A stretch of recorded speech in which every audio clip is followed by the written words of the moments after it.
محمدا رسول الله ويقيني أدنو إليه. أعوذ بالله من الشيطان الرجيم. بسم الله الرحمن الرحيم. الحاقة ما الحاقة وما أدراك ما الحاقة كذبت ثمود وعاد بالقارعة فأما ثمود فأهلكوا بالطاغية وأما عاد فأهلكوا بريح صرصر عاتية سخرها عليهم 7 ليال و8 أيام حسوما فترى القوم فيها صرعى كأنهم أعجاز نخل خاوية فهل ترى لهم من باقية وجاء فرعون ومن قبله والمؤتفكات بالخاطئة فعصوا رسول ربهم فأخذهم أخذة رابية إنا لما طغى الماء حملناكم في الجارية لنجعلها لكم تذكرة وتعيها أذن واعية فإذا نفخ في الصور نفخة واحدة وحملت الأرض والجبال فدكتا دكة واحدة فيومئذ وقعت الواقعة وانشقت السماء فهي يومئذ واهية والملك على أرجائها ويحمل عرش ربك فوقهم يومئذ 8 يومئذ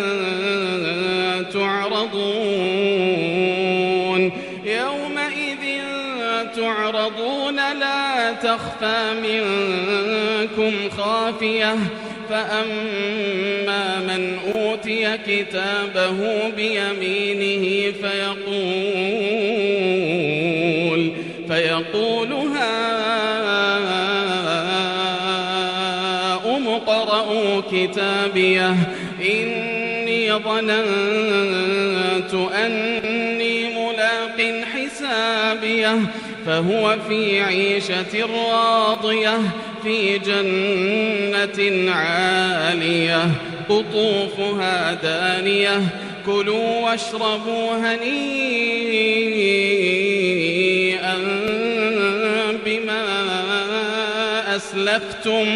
بما أسلفتم في الأيام الخالية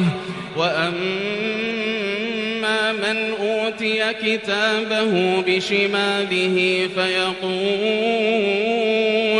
فيقول يا ليتني لم أوت كتابيه ولم أدر ما حسابيه يا ليتها كانت القاضية ما أغنى عني ماليه هلك عني سلطانيه خذوه فغلوه ثم الجحيم صلوه ثم في سلسلة ذرعها 70 ذراعا فاسلكوه إنه كان لا يؤمن بالله العظيم ولا يحض على طعام المسكين فليس له اليوم هاهنا حميم ولا طعام إلا من غسلين لا يأكله إلا الخاطئون فلا أقسم بما تبصرون وما لا تبصرون إنه لقول رسول كريم وما هو بقول شاعر قليلا ما تؤمنون ولا بقول كاهن قليلا ما تذكرون تنزيل